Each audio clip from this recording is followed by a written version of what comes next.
Assalamualaikum warahmatullahi wabarakatuh. Salam sejahtera. Diucapkan terima kasih ada lagi ke Radio 12 Malam bersama dengan saya Anga. Jom selawat.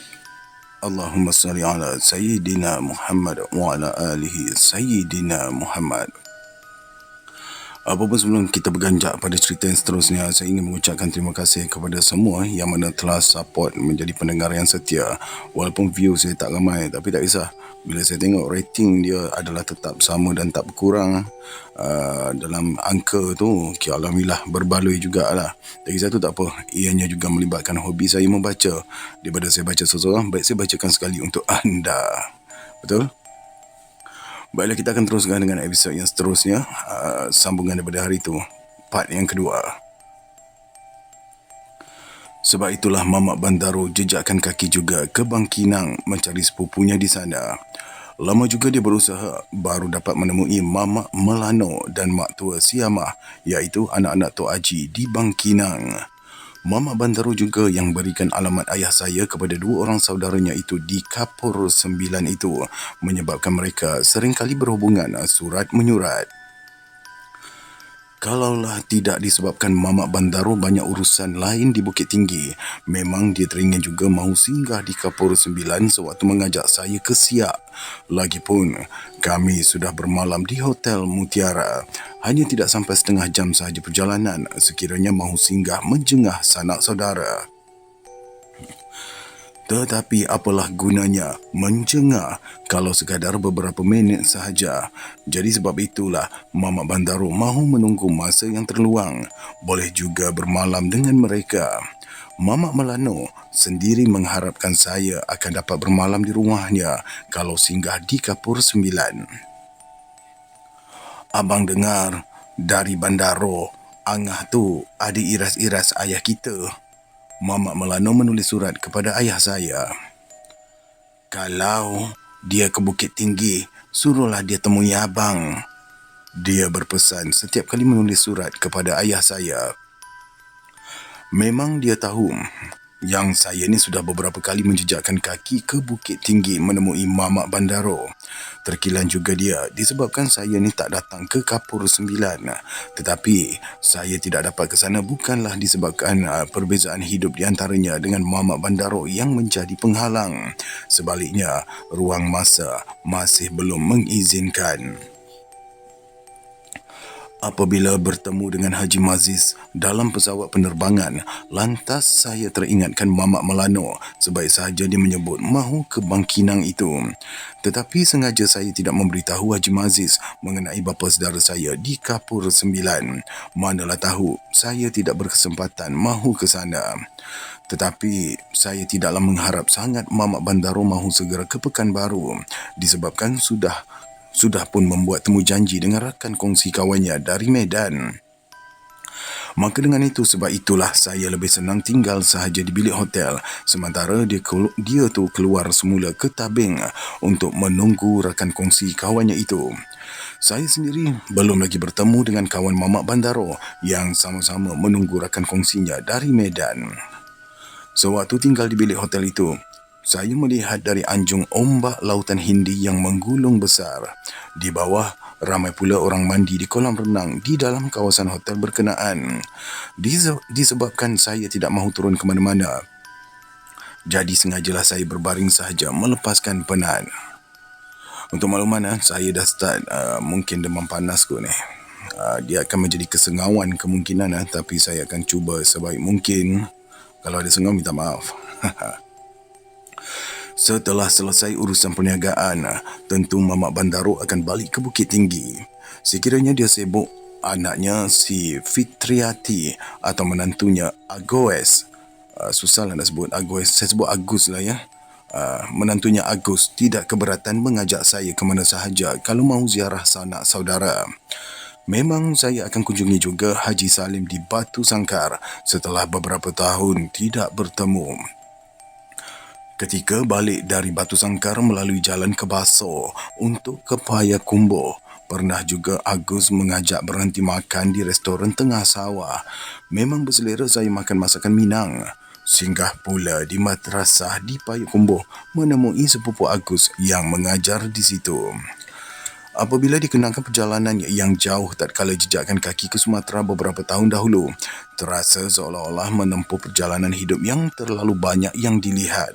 Tetapi saya tidak merasa asing sangat setiap kali jejakkan kaki di Tanah Minang, disebabkan sanak saudara menyambut bagaikan tidak mahu dilepaskan pergi. Alangkah megahnya Tok Haji sekiranya dia masih hidup kalau melihat sanak saudara menyambut demikian mesra. Tetapi Tok Haji meninggalkan kampung halaman bukanlah disebabkan tidak disenangi sanak saudara. Dia lebih suka mengajar agama ke mana sahaja dia merantau. Sebab itulah di Bangkinang juga dia mendirikan madrasah sebelum berhijrah ke Tanah Melayu. Jangan lupa Kapur 9 juga. Itu kampung halaman aku. Pernah arwah Tok Haji mengingatkan saya, ayah saya mengenai kampung halamannya di Sumatera. Dia tetap mengakui Kapur 9 dan Kampar adalah kampung halamannya disebabkan lama dia di sana. Hinggalah ayah saya menerima surat daripada Mamak Melano, barulah dia menyedari mengenai sanak saudaranya di Kapur 9 itu. Memang dia juga ke Bangkinang untuk bersua muka dengan Mamak Melano yang seringkali berutus surat sahaja. Tatkala di Kapur 9 inilah, Tok Haji beberapa kali diuji orang sebaik sahaja dia membuka madrasah di Bangkinang. Sewaktu dijemput kenduri di rumah bapa saudara isterinya, tiba-tiba sahaja jak air yang dihulur kepadanya itu untuk minuman. Jak air yang dihulur kepadanya untuk minuman melompat katak. Baik faham, jak air itu ada katak yang melompat keluar. Baik.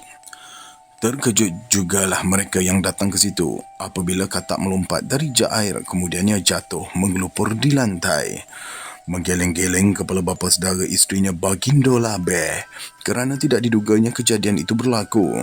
Bangkai katak yang jatuh menggelupur di lantai itu pula berbuih mulut macam lumut hijau. Masakan sengaja dimasukkan katak ke dalam jak berkenaan itu kerana mereka yang menyambut dari dalam tidak melihat pun katak yang mengapung di dalam air. Tetapi Tok Haji tidak bimbang apa-apa dengan ujian demikian. Ketika mahu menyuapkan nasi pula, tiba-tiba sahaja pinggannya pecah berderai hinggakan nasi bertaburan di lantai. Nampaknya ada orang nak rosakkan kenduri kita ni Haji. Marah benar Bagindo Labeh dengan kejadian itu kerana bimbang mereka yang datang ke majlisnya akan menuduh dirinya.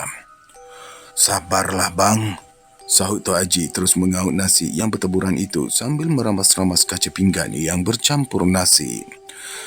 Kemudiannya dia meminta tetamu yang lain juga bersabar dengan kejadian tersebut. Disebabkan kenduri dibuat sebelum masuk waktu zuhur, memang matahari tengah tegak di kepala, maka segeralah Tok Haji campakkan nasi yang dikaut di lantai itu ke tengah halaman. Sebelum bayang nasi itu jatuh ke tengah halaman, mereka melihat di tempat yang ditaburkan oleh Tok Haji itu tumbuh padi tengah berbuah muda. Dalam sekelip mata sahaja, mereka dikejutkan oleh seekor bapa lembu meranduk padi tumbuh di tengah halaman. Apabila mahu dihalau oleh Bagindo Labeh, cepat-cepat Tok Haji menegahnya. Tidak bersisa, bapa lembu itu meragut padi tengah berbuah muda sampaikan habis ke perdu rumpun. Habis saja bapa lembu itu meragut rumpun padi, tiba-tiba saja dia terhuyung-hayang. Mulutnya bersemburan darah menyebabkan dia jatuh tersungkur sebelum sempat meninggalkan halaman.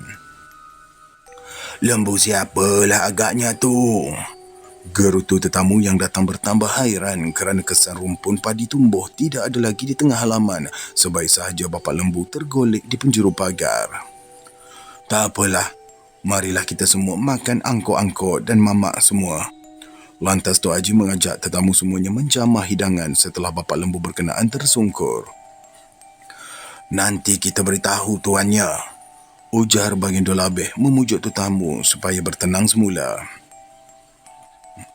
Sudah tentulah menjadi tanggungjawab dia untuk memberitahu tuan bapa lembu itu mengenai kejadian tersebut. Dia sendiri tidak nampak dari mana arahnya bapa lembu itu datang meranduk. Sebaik sahaja rumpun padi tumbuh subur di tengah halamannya.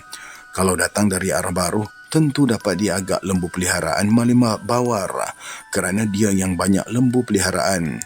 Bagaimana pula lembu peliharaan Malim Bawar boleh terlepas hingga menyerbu ke tengah halaman rumahnya tatkala rumpun padi tumbuh subur sebaik sahaja ditaburkan nasi oleh Tok Haji. Sampai selesai majlis kenduri rumah Baginda Labeh, bangkai lembu itu juga masih lagi terbungkang di penjuru pagar. Selepas itu, segeralah Baginda Labeh memberitahu Malim Bawar mengenai bapa lembunya yang mati selepas meragut padi tumbuh di tengah halaman kerana lelaki itu tidak dapat datang ke majlis kenduri berkenaan. Sudah beberapa hari Malim Bawar ni uzur hingga kan tidak larat mahu berjalan turun ke tengah halaman rumah pun tak mampu. Sebelum diberitahu kepada Malim Bawar saya selalunya itu Malim lain kan. Malim Bawar. Memang isterinya yang sama hadir di majlis kenduri itu mengaku yang bapa lembu itu bukanlah kepunyaannya. Setelah diberitahu kepada Malim Bawar pun, dia percaya tak ada lembunya yang terlepas dari kandang. Memang di dalam kandang saja, lembu-lembu ternakan Malim Bawar akan meragut rumpun yang dikepungnya dengan pagar hampir 1 ekar.